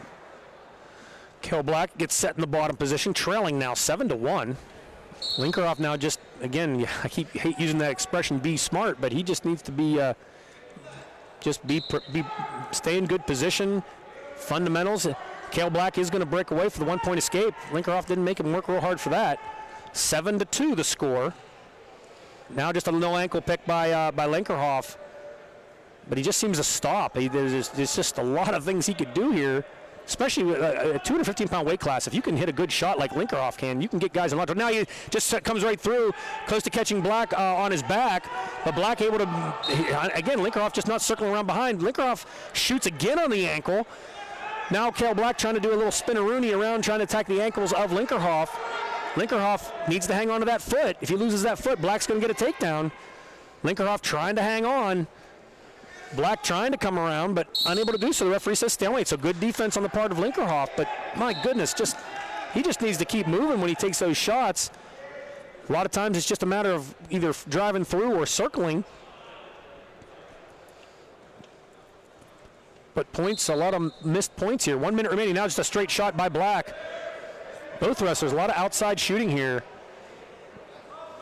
Now low shin whizzer by Linkerhoff. Trying to limp arm out is Black. Now he catches the arm of Black, does Linkerhoff. Now he's close to picking up that Merkel, and he tries to get under the arm, but he just gives up a takedown. So 7-4 now, 49 seconds remaining. Boy, dramatic match here, 7-4. As we have drama with a capital D, 39 seconds to go here. Linkerhoff leading. As he's just got his head down on the mat. He's on his belly, not really working up. Referee does warn Linkerhoff for stalling. 8-4 the score. Now Linkerhoff with a straight-on shot. Goodness, if he just changed off to a double right off that shot, he wouldn't be. Now he's all extended. Black just trying to attack those ankles. 18 seconds remaining. Referee says stalemate. Back to the center we go. 8-4. Linkerhoff of Corey leading Black of Eisenhower. And a straight-on shot again. This time Black close to coming around and picking up a takedown with 12 seconds, and he's going to pick up another takedown. 8-6 the score. Cale Black now is going to circle out front. 5 seconds remaining. Referee says one escape for Linkerhoff, and he's going to pick up another takedown. to make the score 9-8, which was really never that close. But your winner at 215 pounds is going to be Hayden Linkerhoff of Corey. Yeah, I don't know what to say. Two guys that are ranked high in the state, and that was sloppiness and missed opportunities from the get-go, right up to the end. That was not a fun match to watch. It was hard to call, I'll tell you that. Things I expected to happen didn't happen, Dan. Congratulations to Hayden Linkerhoff. He is a district champ, and he improves his record to 10, 11, 12, 12-1 on the season, and we wind down our third place match here. Looks like Trisky is going to pull it off. He is up at 3-0 with 10 seconds left in the match there, Dan. Okay. Call that action. Yeah, it was a takedown. Isaac probably the big. Oh, there's a escape. 7 seconds remaining by DeVault. 3-1. Tursky just controlling that elbow, passing it, shot by DeVault, and the match comes to an end. So 3-1 your score for Trevor Tursky. The big backbreaker there. We talked about those points at the end of the periods. Isaac DeVault gives up a takedown. I think it was in the last 7 or 8 seconds of that second period, and that was really the deal breaker, so to speak, as he was then from behind trailing Trevor Tursky 3-1 for the rest of that remainder of that match. So both wrestlers get to advance, though, so they have something to work for here this week, because next week's a new week, and these guys are all pretty close, as we've mentioned, in some of these weight classes. So this arrangement of places could be totally turned upside down next week. It has happened in the past. Okay, we are down to our final weight class of the day, 285 pounds. Once again, state-ranked wrestlers in the championship finals.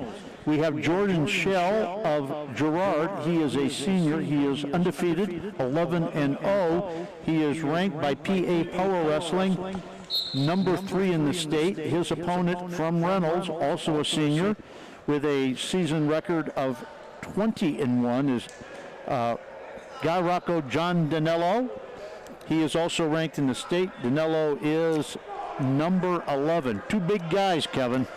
Yeah, I'm pretty sure Rocco, I don't know if he has to lose weight, but I know he's right at about the max as we're back underway here with, we are underway here. Two very large wrestlers. And I tell you, I don't think Shell looks much smaller than Rocco. No. Shell maybe a little more stout, maybe a little bigger at the hips. Yeah, I don't know. They're both about the same height. Rocco maybe has an inch or so, but not much. Yeah. Both wrestlers fighting that pummel position, trying to fight inside is Danello. He has the double underhooks. He's winning that pummel battle. Shell needs to either get out of that position or get out of bounds. And he does pummel inside on Danello. Our third place match is Zach Nasevich of Greenville and Xavier Rada of Corey. Looks like Corey's going to pick up the fall. Oh, no, he didn't. Thought he was going to get the rang. Rada had Nasevich on his back. You're listening to live District 10 AA wrestling action from Sharon, Pennsylvania. Both wrestlers in the center of the mat here, heavyweight action, Danello and Shell. And our fifth place match is Jesse Phelps of Northeast against Mike Mazurik of Sharon. Phelps up 2-0 as the first period comes to a close.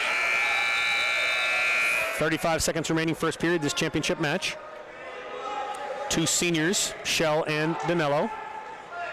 215-pound place winners. 25 seconds remaining. Both wrestlers now in a body lock. Bear hug position over under. Trying to see who's stronger here, I think, or who's willing to take the biggest risk here as they get near the edge of the mat. Both wrestlers locked up. 10 seconds remaining. Neither wrestler really wants to take the chance. Looks like the period's going to come to an end with neither wrestler really deciding to take that chance. Might be the wise thing at this point. Okay, Rada of Corey gets a reversal. He's up now 7-0 in the third place match. Phelps up 4-0 in the fifth place match. Danello's going to take the bottom position.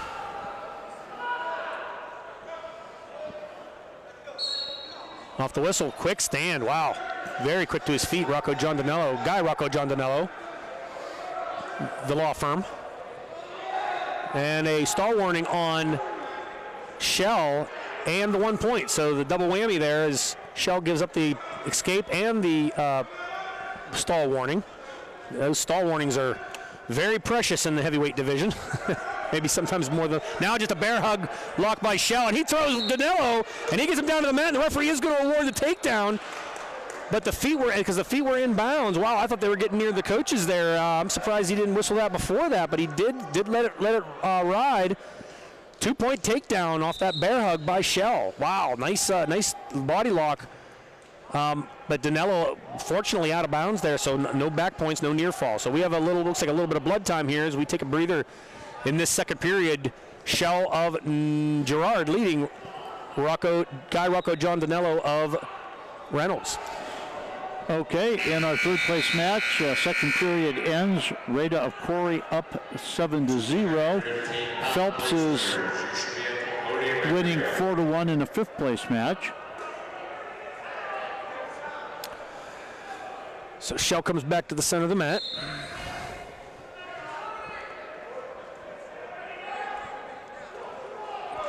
Looks like Danilo will still be in the bottom position after giving up that takedown. Referee, side ref, Eric Mount, doing a little house cleaning, literally, or should I say gym mat cleaning. We get underway again. Danilo stands to his feet. Shell drives into him, gets him near the edge of the mat. And he drives him out of bounds. So great action by Danilo. Shell just able to tie him up and not allow for an escape. But Rocco keeps moving like that, he's going to be out. Off the whistle again, 4 point stand by Danilo. Lock around the body by Shell. Shell now throws a leg in from a standing position, trying to bring Danilo back down. Danilo now tries to step over. Shell scoots around. He's down on a single leg to get near the edge of the mat. Danilo trying to pressure in. He's got Shell in some trouble. Shell just kind of an awkward falling on his hip there. Down near the edge of the mat, and our old compadre there, Don Schaefer, was right away, looking away. He's good thing he wasn't paying attention. He could have been smushed. We'd have had some Don Schaefer pancakes if those guys had gotten any closer to him. Now these two guys did meet in the postseason last year in the regional semifinals, and Shell pinned Danilo in the third period. Now Danilo was able to get to his feet. Shell just cut him loose. So 2-2 the score now. Looks like body locks again by both wrestlers. Again, Shell kind of the aggressor here in these body locks. Now Danilo tries to throw him. This time Danilo now hits the roll and they go out of bounds. So Danilo tried a little inside trip off that body lock. Shell was going to his back. Nice hip action by Shell, and he rolled Danilo through and they went out of bounds. So what looked good for Rocco went good, bad, then indifferent as they both went out of bounds. 25 seconds remaining, second period, 2-2 the score. District 10 championship action, 285-pound weight class.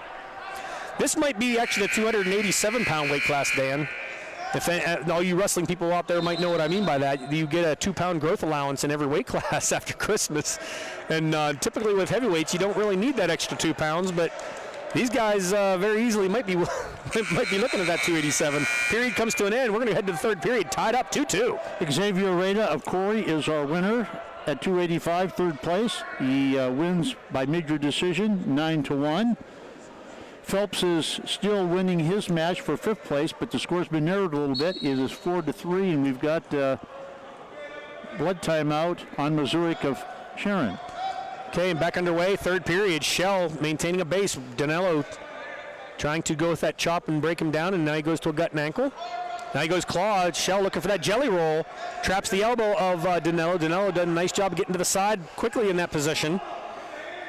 Shell just needs an escape. He doesn't need reversals, but if I remember right, he likes to do a lot of that roll, jelly roll type stuff. Now Shell tries to build his base. Danilo trying to attack that ankle. Danilo riding on the right side of Shell. Danilo now crossing, grabbing that elbow. He's hanging on that ankle. Shell has been hit for stalling. He got a stalling warning. Now just easily stall. Moot point. Yes, Shell stands to his feet, gets the 1 point escape. 1 minute remaining, 3-2 your score. Shell looks like he's got an ear sticker on the side of his headgear. Looks like an ear, as far as I can tell, like a sticker of an ear picture, Dan. Yeah. Kind of weird. I didn't think you were allowed stickers, but I guess you are. Both wrestlers still center of the mat, fighting hand-to-hand here, head-to-head. 46 seconds remaining. Shell again with that warning. That's the big deal here. As they're now head-to-head. 39 seconds remaining. 3-2. Danilo now double underhooks. He's pressuring in now. This time, Shell body locks Danilo. Both wrestlers still on their feet. Danelo's going to have to start trying a throw here pretty soon. They get near the edge of the mat. Overhooks by Shell. They get near the edge of the mat and they go out of bounds. 18 seconds remaining. Missouri of Sharon gets an escape with about 45 seconds left to go, and it's 4-4. Back in the whistle, 18 seconds remaining, championship final. Danilo tries to step in. Collar tie by Shell. 11 seconds remaining. Shell now pressing in. Little head club. Danilo now fights inside. There's the body lock. He's going to have to try something. 3 seconds. Shell now. And the period comes to an end. The match comes to an end. So your winner without a lot of drama at the end there, Dan. 3-2.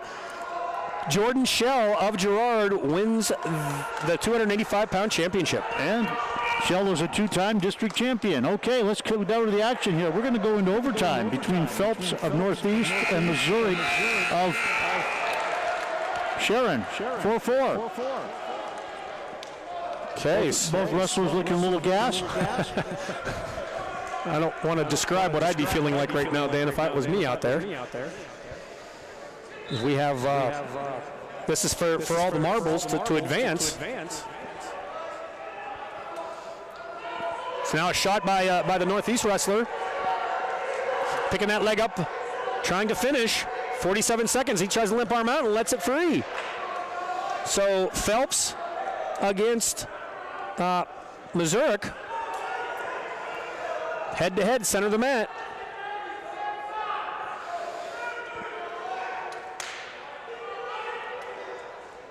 Both wrestlers, not a whole lot of commitment at this point now. Missouri of Sharon, Phelps of Northeast. Both wrestlers head-to-head, 18 seconds remaining. Both wrestlers cut away.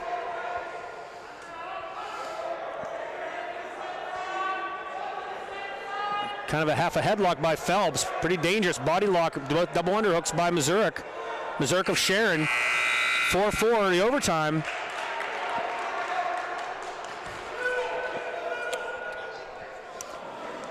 Phelps is a senior. Missouri is a junior. No, hold back. Missouri is a sophomore. So it looks like we're going to go to the two 30-second ultimate tie breaks. Or ride outs. Sharon coaches are not happy. I don't know what they're mad about. Coach Larry Norris is out of his seat. Unfortunately, that's the joy. We don't get to see the facial expressions much because of these masks everybody wears. But off the whistle, Missouri 4-point stand. Phelps trying to drive into him, trying to turn in his Missouri. He's still staying on the mat. 21 seconds. Phelps trying to bring him down, and he's able to trip him to the mat. Wow. Oh, that was a track race right there as he drives Missouri back to the mat. Phelps still in the top position, 8 seconds. As Missouri trying to turn in, down on his belly, and the period's going to come to an end there. So now Phelps has the opportunity. He's going to take bottom, I assume. Most everybody does. He's going to take down, and now essentially, if he gets out, the wrestling continues. It doesn't end unless there's a fall in this round. It only ends in the next round if this happens to be, if he rides him out, if Missouri can ride him. Phelps stands to his feet, tries to run away, locks in the legs, does Missouri. Phelps just dives out of bounds. Just an interesting situation here, Dan. Missouri in the top position. Missouri of Sharon, sophomore. Phelps, the senior, Northeast. Now a 4-point stand by Phelps. Trying to come up. Missouri ready to drop down on that single leg. 17 seconds. Now he drops down again, does Missouri. Tries to bring up. Now Phelps just trying to kick out as he dropped down on a low single. Mazurk needs to elevate and raise up, and he tries to drive him out of bounds and unable to do so. Or he does. He is able to get out of bounds. No points. So we're down to 6 seconds. I don't know what, I mean, not to make fun of these wrestlers, Dave, but their facial expressions are just cracking me up. They're just exhausted. Their mouths are hanging wide open. They're just, I feel for these young men. There's just a lot of energy being expended here. Phelps again, restart, 5 seconds, tries to get to a stand. Mazurk drops down on the legs, and they dive out of bounds again. Wow. So now we have the ultimate ride out. It is going to be choice to the person who scored first. What looks like it's going to be the Northeast wrestler. He has choice now. A tough choice. I don't know what you do. Do you take down? Do you take bottom? He was close to getting out each time, but referees explaining what's going on. A lot of hooting and hollering. Referees are talking to each other. The Sharon crowd is not happy. They want to keep things moving. Looks like he's going to take top. Mazurk almost got out in that last 30 seconds, so it's anybody's game here. On the whistle, Mazurk stands, tries to get to his feet. Now he tries to throw double boots, does the Northeast wrestler, as he's now trying to break Mazurk down. Phelps just trying to extend Mazurk. He's got a single leg in. 17 seconds. He's not under the arm. He is not. He's trying to look for like a guillotine or a banana split. Mazurk now tries to reach up and grab the head as he's close to taking that, but he's still got the leg in. Does Phelps. 6 seconds remaining. Yep.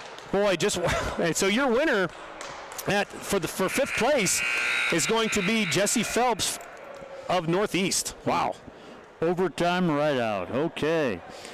So, exciting finish to the wrestling tournament. Stick with us. We're going to come back. We're going to do a quick recap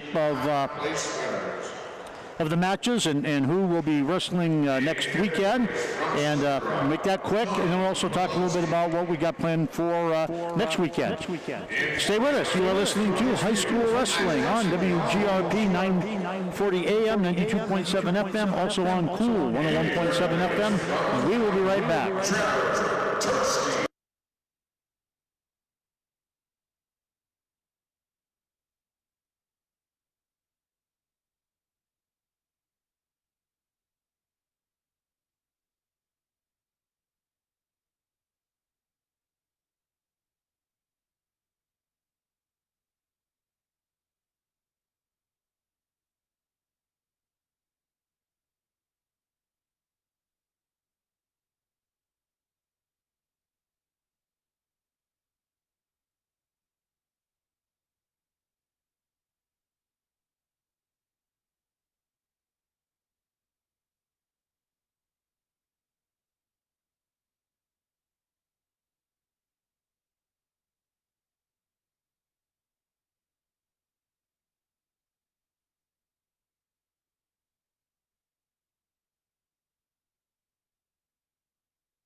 From Greenville, Zach Nicelis. In third place, from Corey, Xavier Reyna. Okay, the 2021 District 10 AA tournament has been completed. What we're going to do here is we're just going to go down through the top 6 wrestlers. The top 5 of the 6 will be wrestling next weekend right here in Sharon in the regional tournament. Those 5 will be met up with 3 wrestlers from District 9, which are teams like Brookville and Port Allegheny, Smethport, teams in that area, Potter County and McKean County, Kane, whatnot, Jefferson County. Okay, at 106 in 6th place is Alex Moore of Mercer. 5th place is Andy Sabishin of Fort LaBeouf. She's either the first or second female wrestler to qualify for our Northwest Region tournament. In 4th place is Lucas Muncie of Corey. 3rd place, Hunter Gould of Conneaut Lake. 2nd place is Louis Gill of Hickory, and our champion at 106 is Hunter Robinson of Sagertown. A really good match between Robinson and Gill. The kind of match you expect to see in Hershey, a place winner match. Well, yeah, and it was, again, unlike those upper weights we were kind of complaining about, Dan, very, very, the little things were done very well, and that's kind of what you're, like you say, when you're looking for a state caliber match, that's what you're looking for, is those little things, and a lot of attention to detail in that match. So a lot of energy expended as well. So good match by those two, and who knows, we might see that next week. Well, we have Caden Walter from Brookville coming in next week. He's a returning state place winner, and when I was doing my Northwest Region rankings, I personally do feel that Robinson and Gill are better wrestlers than Walter, but I'm not doing predictions. I'm doing rankings, and here's Walter coming back to the same weight class where he placed last year. But it's going to be even better next weekend. Definitely, yeah. Absolutely. Yep. Okay, 113 in 6th place was Ian Mancuso of Youngsville. In 5th place was Brody Beck of Cambridge Springs. 4th place, Jake Bennett of Fort LaBeouf. 3rd place, Kyle Lance of Conneaut area. In 2nd place, Chase Bell of Reynolds, and our winner of gold at 113 is Justin O'Neill, the senior from Hickory. At 120, in 6th place was Cole Kellogg of Eisenhower. 5th place, Blake Knopf of Greenville. 4th place, Timmy Kivash of Hickory. 3rd place, Nick Ayers of Slippery Rock. 2nd place, JoJo Zabishin of Fort LaBeouf, and our champion, winning his 4th consecutive district title, Gary Steen of Reynolds. At 126, in 6th place is Logan Platts of Seneca. 5th place, Alex Ruberger of Sharpsville. 4th place, Gunnar Gage of Cambridge Springs. 3rd place, Connor Saylor of Hickory. 2nd place, Jack Martinek of Cochranton, and our champion, very, very decisive win in the finals over Martinek, Chase McLaughlin of Greenville. At 132, in 6th place, Stephen Martinek of Cochranton. 5th place, Colin Summers of Sharpsville. 4th place is Cody Miller of Hickory. 3rd place, Zane Grinnell of Commodore Perry. 2nd place, Kane Kettering of